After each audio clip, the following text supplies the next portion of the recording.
IRGC की तरफ से एक बड़ी धमकी सामने आई है। ईरानी जहाज पर हमले का बदला जरूर लेंगे, ये कहा है ईरानी फोर्स ने। IRGC ने अमेरिकी कार्रवाई के जवाब के लिए IRGC तैयार है। जहाज पर कुछ क्रू मेंबर्स के परिवार थे, इसलिए तुरंत जवाब नहीं दिया। क्रू मेंबर्स और उनके परिवार की सुरक्षा सुनिश्चित होते ही जवाब दिया जाएगा। हमारे साथ जाने माने defence expert major general retired Anuj Mathur sir जुड़ रहे हैं। माथुर सर, ये जो जिस तरीके की बयानबाजी है जहाज को लेकर ईरान की तरफ से, उधर बातचीत से पहले अमेरिका की तरफ से, क्या वाकई समाधान कोई निकल पाएगा या तनातनी ऐसे ही बढ़ती नजर आ रही है आपको? जय हिंद अनुराग, देखिए मैं आपको एक बात बताऊं कि जितने भी जो बातचीत हो रही है, जितने भी प्लस जो स्टेटमेंट्स आ रहे हैं, वो एक सोची समझी साइकोलॉजिकल वॉरफेयर की रणनीति का हिस्सा हैं। जितने भी आप देख रहे हैं, जो एक्शंस भी हो रहे हैं, वो भी उसी साइकोलॉजिकल वॉरफेयर की रणनीति का हिस्सा है। देखिए 3-4-5 दिन से ये पूरा का पूरा ब्लॉकेड ऑन है। 5 दिन तक तो ऐसा कोई हादसा होकर के आया नहीं। कल ही ऐसा क्या खास हुआ कि उन्होंने ईरान के एक शिप को हेलीकॉप्टर से उतर के उसको अपने कब्जे में ले लिया। ये चीज बातचीत से तुरंत पहले एक और दबाव की रणनीति बनाने का, और शायद ये भी सोच हो सकती है अनुराग उनकी कि जब एक और उनको कंसेशन देंगे कि उनको हम ये बोल सकते हैं कि भाई आपका जहाज हमने छोड़ दिया, अब आप बातचीत की टेबल पे। तो मेरा ये मानना है कि ये सब पूरी की पूरी एक सोची समझी साइकोलॉजिकल वॉरफेयर की रणनीति के तहत हो रहा है। ईरान का एक सबसे बड़ी समस्या जो ईरान में मुझे नजर आ रही है, क्योंकि उस समस्या को लेके ही मैं आपके बातचीत वाले प्रश्न के उत्तर पे आऊंगा, वो समस्या ये है कि जो गैप जो ईरान की राजनीतिक नेतृत्व है और IRGC है, उसमें मुझे वो गैप थोड़ा बढ़ता हुआ नजर आ रहा है। हालांकि जो बात आपने वीडियो में दिखाया था और वो उन्होंने अमेरिकन प्रेसिडेंट के लिए कहा था, लेकिन IRGC अपने राजनीतिक नेतृत्व से भी खुश नहीं है।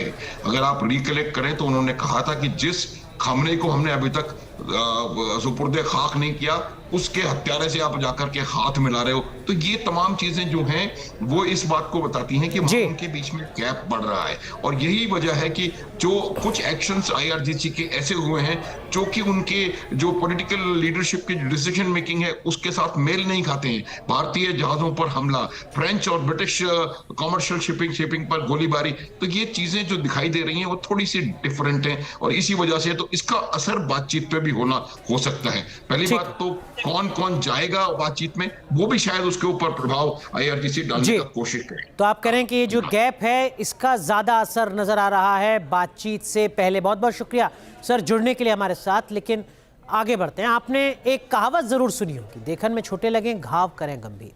अमेरिका के साथ 40 दिन के युद्ध में ईरान के शाहिद सीरीज के ड्रोन ने यही कहावत सच साबित कर दी। $10,000 से शुरू होकर करीब $3 लाख प्रति ड्रोन की कीमत वाले ड्रोन की इस सीरीज ने युद्ध का नक्शा बदल दिया। साफ है कि ईरान की एसिमेट्रिक वॉर से पेंटागन ने भी सबक लिया है। अमेरिकी मीडिया रिपोर्ट्स में दावा किया गया है कि ईरान को जोरदार चोट देने के लिए अमेरिका ने महज $2.5 लाख की लागत वाली सस्ती लेकिन बेहद मारक और खतरनाक मिसाइल के सफल टेस्ट का दावा किया है। इस मिसाइल का नाम है रस्टी डैगर मिसाइल। सिर्फ 16 महीने में तैयार की गई इस मिसाइल ने दुनिया को हैरान कर दिया है। अमेरिकी वायुसेना के मुताबिक ये टेस्ट फ्लोरिडा के एल्गिन टेस्ट रेंज में हुआ। Rusty dagger missile extended range attack mission missile यानी ERAM है। इसे दुश्मन के खिलाफ काफ़ी दूर से दागने के लिए डिज़ाइन किया गया है। ठीक वैसी ही रणनीति जैसी अमेरिका को ईरान के खिलाफ इस्तेमाल करनी है। ये मिसाइल ओपन वेपन प्लेटफॉर्म वाली एयर लॉन्च क्रूज मिसाइल है। इसकी मारक क्षमता है 920 किलोमीटर, यानी करीब 1000 किलोमीटर दूर तक टारगेट को हिट कर सकती है। हाई सबसोनिक रफ्तार के साथ साथ इंडिपेंडेंट नेविगेशन की क्षमता इसे सटीक हमलावर बनाती है।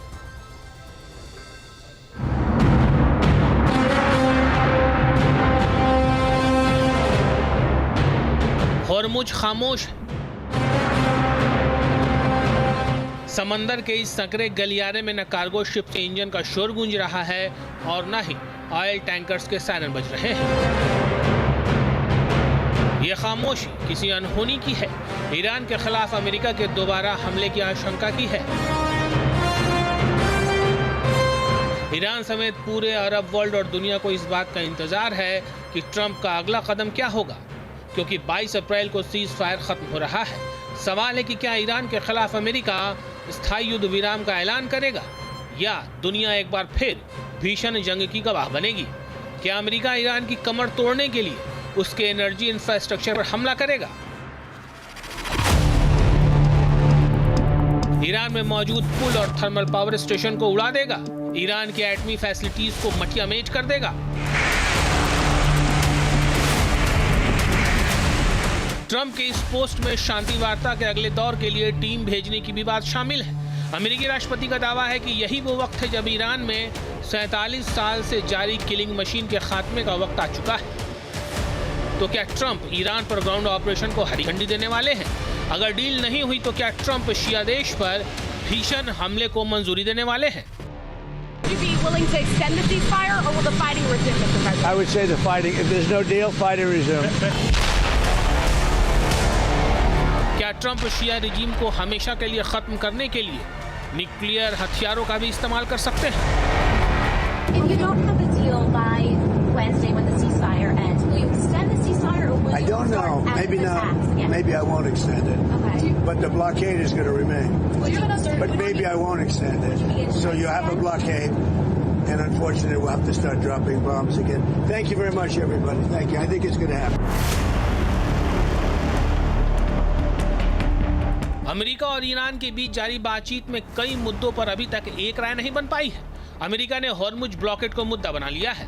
अमेरिका का साफ कहना है कि ईरान इंटरनेशनल मैरीटाइम रीजन में टोल नहीं वसूल सकता। वहीं ईरान न्यूक्लियर प्रोग्राम को अपना हक बता रहा है और इस पर 1 इंच भी पीछे हटने को तैयार नहीं है। ईरान के राष्ट्रपति मसूद पेजेश्कियान ने 2 टूक ऐलान किया है कि अमेरिकी राष्ट्रपति डोनाल्ड ट्रंप को ईरान के परमाणु अधिकारों को रोकने का कोई हक नहीं है।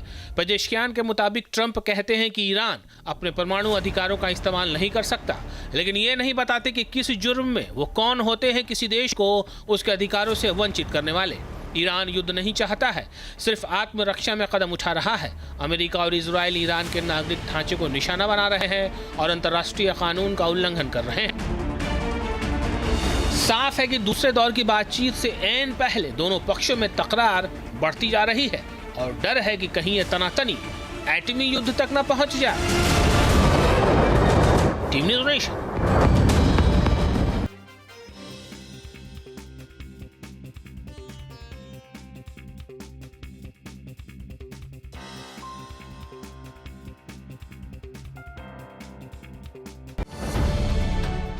अब से डीडी फ्री डिश की चैनल नंबर 57 पर देखिए न्यूज नेशन।